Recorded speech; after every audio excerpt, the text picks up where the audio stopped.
Hi, I'm Susanna, and this is the Susanna Gibbs Show. When I was growing up, we lived in rural Texas in this town called Clarksville, which is an old town, but very small. And on our 20 acres, we had a tree. And I never liked to go by this tree because I knew that once upon a long time ago, this tree was where two black men had been hung after being drugged for some period of time there. And I never liked to go over into that whole section. The tree was this visual reminder of the horror that had occurred there, and in the way that some places seem to carry the past with it. People had tried to burn the tree down. They tried to cut the tree down. But the tree was a witness to the horror, the murder. And so I can't imagine what it must have been like for our next guest. Quietly sitting on the couch until they got the call that said, "Hey, we've been looking for you. We want to talk to you about your grandfather who was lynched in Tarrant County." And this was news because you had no idea that this had ever happened. I hope you enjoy. We'll end the episode with an insurance tip. Nothing related to this story because I could find no good segue for it, and I didn't even try. Thanks so much for being here. So today on the podcast, I have Fred Rouse with me. Thank you so much for being here today, Fred. No problem. Thank you for having me. So I want to start with the call that came on September 30th, 2020.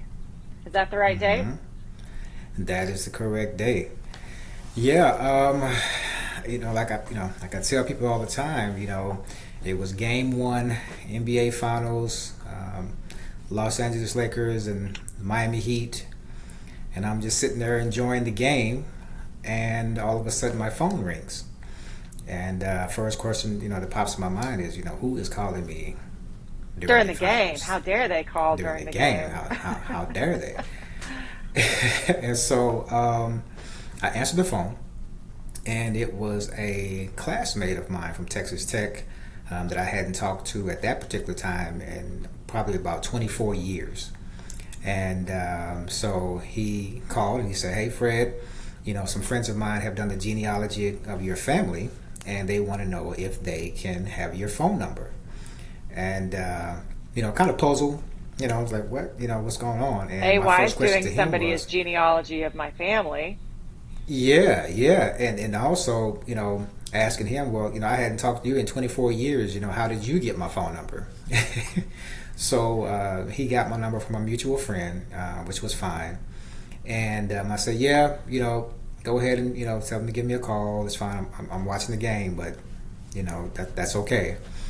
And about 30 minutes later, I get a phone call from, a TCU professor, Adam McKinney, TCC PJ president at the time, as other people on the phone. And they was like, "Hey, Fred." I was like, "Hey," And it was like, "Well, we found your grandfather." And I'm like, "No, you hadn't found my grandfather. My grandfather's buried in East Texas." Which was my mom's dad. But they were talking about my dad's dad. And they said, "No, we found your dad's dad."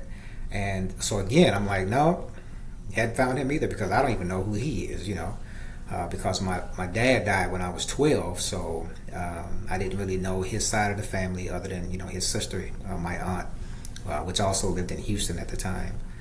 And so the rest is history after that. They told me about my grandfather, his story, what happened to him, how he was lynched. He was the only recorded African American to be lynched in Fort Worth, or in Tarrant County. All right, so let's just pause right here for 1 second. How do they tell you? I mean, are they clinical about it when they say, "Hey, we've been studying your family"? Was that creepy at all when they said that, or were you more curious? I think I was more curious about it. And then what did they say? "Hey, Just factual. We found your grandpa.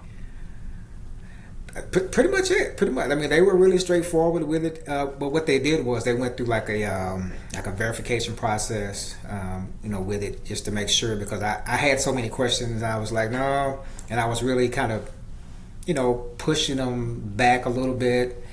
So every time they would say something, I was like, no, couldn't be him. You got the wrong person. And so they were like, well, is your sister's name, such and such? And I'm like, yeah. Is your brother's name, such and such? And I'm like, yeah. So they just kept going down the list, and pretty much to the point where I was like, you know what? Let me go ahead and turn the game off, so I can hear, Yeah. because they knew too much, So, but yeah, Right. and so they told me the story. So your grandfather was the only one who was ever lynched in Tarrant County?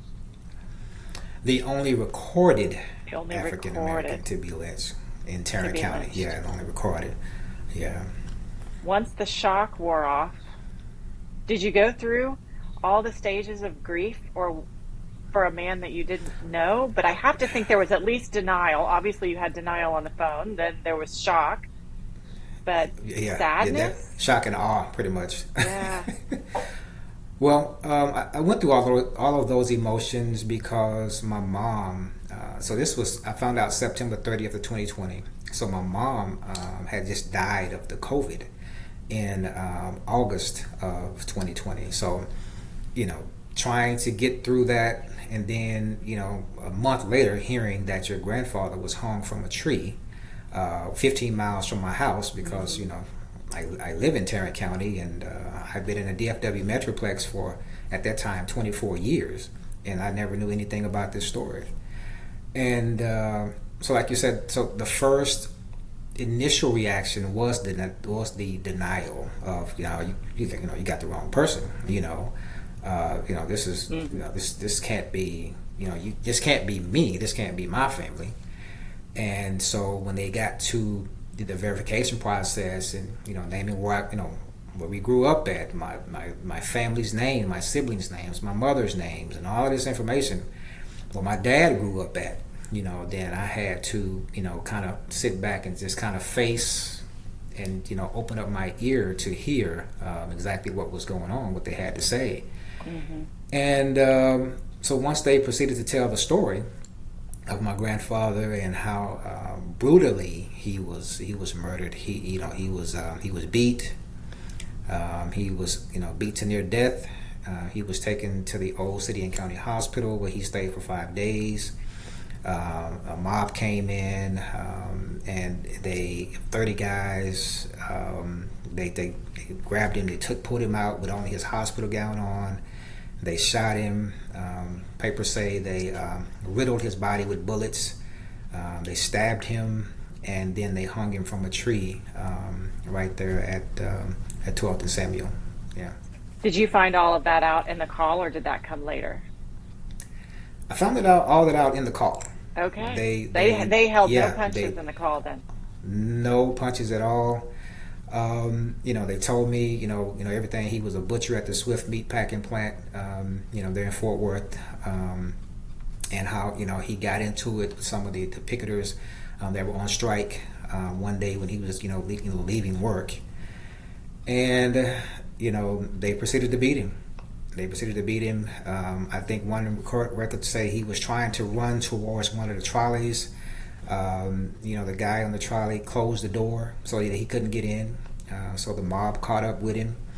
They hit him across the head and fractured his skull in 2 places. And then when the authorities came to take him, to the morgue because they thought he was dead, they found out he was still alive. So that's when they took him to the city and county hospital, down to the basement, which was the Negro ward of the hospital. And he was there, for 5 days until they came and drug him out. And that's when they proceeded to continue to shoot him, stab him, and hang him from a tree.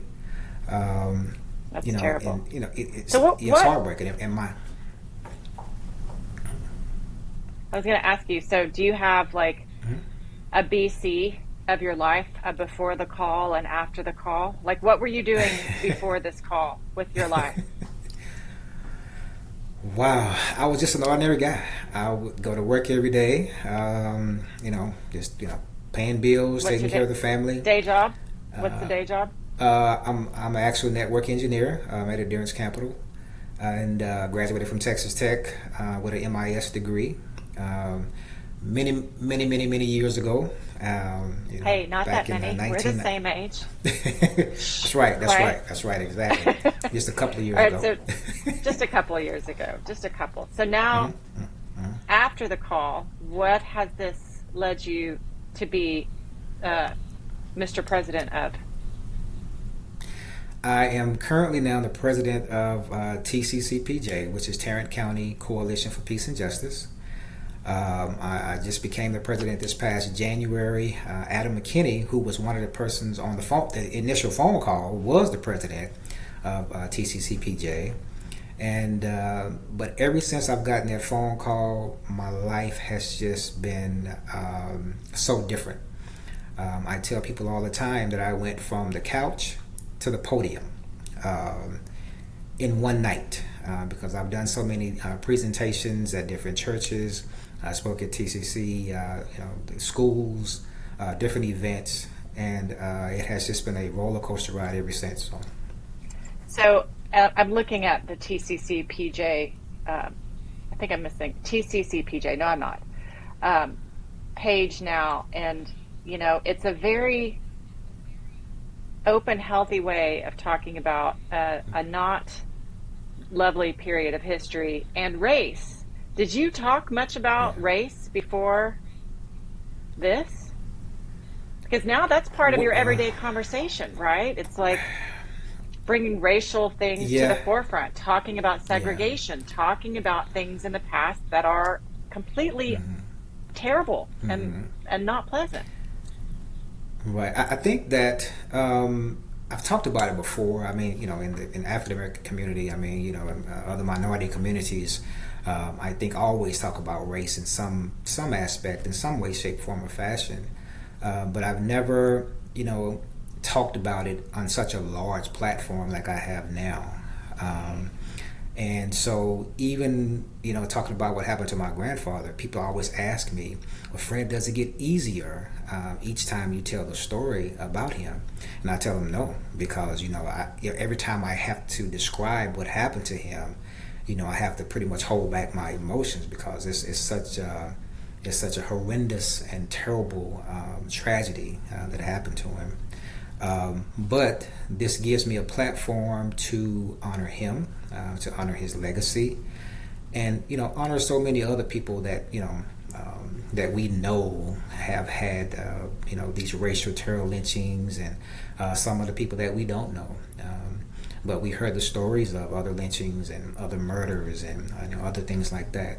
So we just want to give voice to the voiceless, and be intentional about honoring them and honoring their legacy, because they were people too. So I want to get to that in a minute and talk about the Equal Justice Initiative, which helped bring this story to you. But before we leave this section, why is it because it's such a terrible story? Did your dad know and just not tell you, or did he not know, or? I later found out, and this whole story is just so amazing because my grandfather was murdered on December the 11th, 1921. When my family found out about the story, another piece of that was my sister found out that her birthday is on December the 11th. So she found out that her grandfather was murdered on her birthday. My dad, he was about 20 years older than my mom when they got married. So she was in she was in her 20s, he was in like his 40s. So he never told her about what happened to his dad. So that information never got passed to us, the children. And so we just went through life like that. After I found the story out, and I was doing a photo shoot with a photographer from the Star Telegram. I think it was in 2021, maybe the first of 2020, 2021, 2022. And he said, Fred, it is so nice to meet you. And I was like, okay, well, it's nice to meet you too. Thanks for, doing this photo shoot. But he told me that 20 years ago, he did an interview. It was an older guy, older photographer, but he did an interview with one of my cousins about the same story regarding my grandfather. And he said that, and matter of fact, he gave me the newspaper that article was in. And in that newspaper article, he interviewed one of my cousins, which was I think my dad's first cousin at that time. And in that article, my cousin was saying how there were people or the family at the meatpacking plant that he worked at, because my cousin worked at the same place, and they were trying to get my dad to forgive the family for doing that to his dad, for murdering his dad. And so in the newspaper article, it would say how my dad would come from Houston and to Fort Worth and with the family, and my dad was just so angry he just couldn't do it. He just couldn't do it. He never wanted to talk about it. He was just so angry, how they killed his dad. So, yeah. When you think about the trickle down effects of not having a father, a mother, in how it affects generation upon generation upon generation. It's really Exactly. It's really hard. So I want to go to now the Equal Justice Initiative. Well, do we go to the Equal Justice Initiative? Yeah, let's go to the Equal Justice Initiative, and then we'll come back to TCCPJ because Okay. one of the things that you mentioned before, and correct me, is how many lynchings have they found going back through all the records? Because their mission is to locate them all, correct? Right, that's correct. There are two places in Montgomery, Alabama. One of them is called the Legacy Museum, and the other place is called the National Memorial for Peace and Justice. Okay. And at each one of these places, at the Legacy Museum, they have soil collection jars with the names of all of the African Americans, that were lynched or brutally killed through racial terror or violence. And they have also names as well on the walls there. Also, at the National Memorial for Peace and Justice, they have these long plaques hanging from the ceiling with different people's names on them and the counties that those people are from.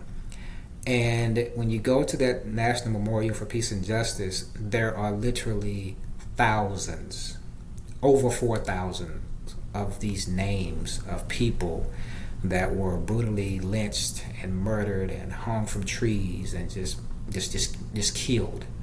The place is breathtaking. And when I tell anybody that has not gone there, if you it has to be a once in a lifetime or thing, but go there and you will truly be amazed at how they have put this memorial together, and also the Legacy Museum. It is truly astonishing.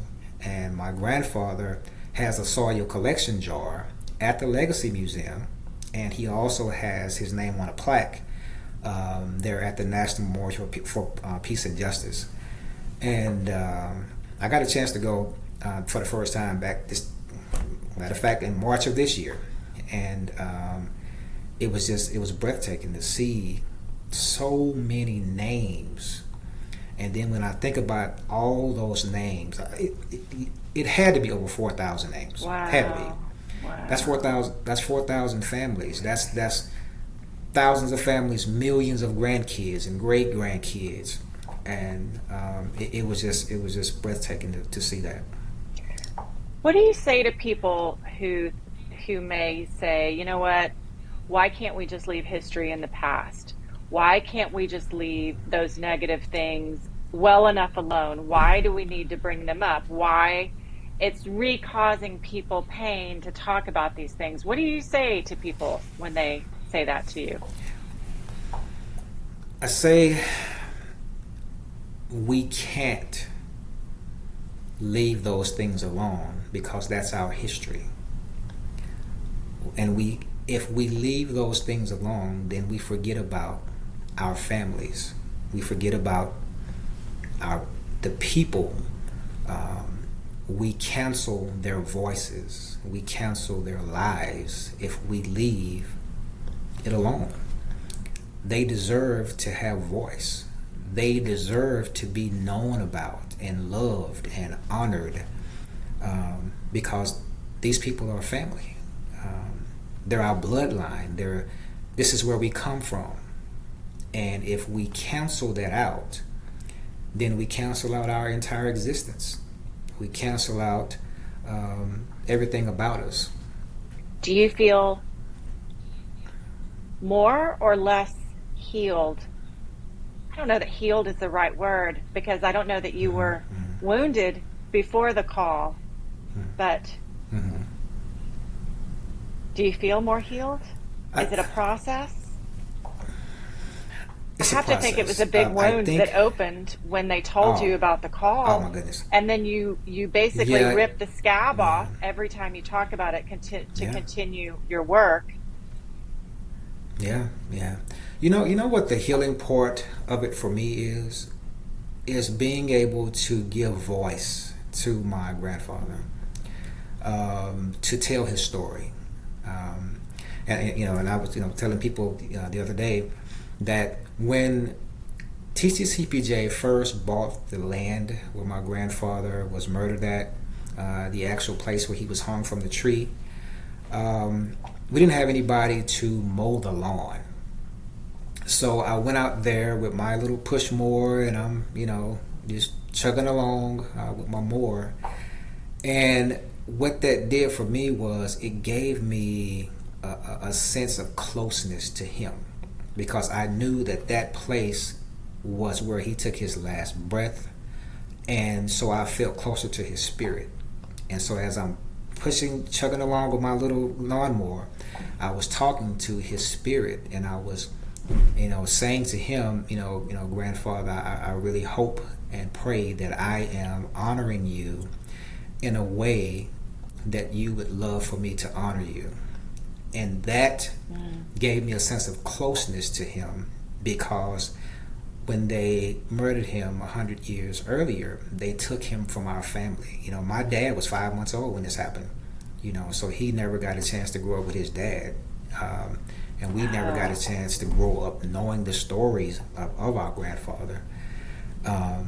So for me, being able to do stuff like that, just kind of talk to him and talk to his spirit, and when I see the outpouring of love from the community, of everybody honoring my grandfather and saying his name and telling his story, that's the healing for me and my family. Nice. So what do you want? What's some of the work that you guys are continuing to do through TCCPJ? Some of the work that we're doing through TCCPJ, and we're just getting started. We have so many ideas and so many things and works that we want to do. One of the biggest things that we do now currently is we do the Fort Worth lynching tours. We have those where we take groups of people to all the different sites that my grandfather was taken to. We start at the Swift meat packing plant where he was first beaten at, and then we take him to the city and county hospital, and we take him also to the memorial site, which is where we're getting ready to do the construction for the memorial site in a few months. I think we're going to be starting in February of 24. So, and then we have the old KKK building, which was purchased by Transform 1012, and that's going to be the Fred Rouse Center for Arts and Community Healing. But the memorial site is going to be called the Fred Rouse Memorial. So back that up. So we work with a company. The building that you guys are buying is the old KKK building? Yeah, an organization called Transform 1012 North Main is an organization. It's a nonprofit organization. It's made up of other nonprofit organizations, about 8 nonprofits, and that organization, Transform 1012, purchased the old KKK tavern. It also was the Ellis Pecan building. After that. Did they know so it was the just KKK purchased building that when they purchased it? through the research. Yes. Okay, so they Through did the it on research, purpose. yes. Through the Okay. research. Definitely.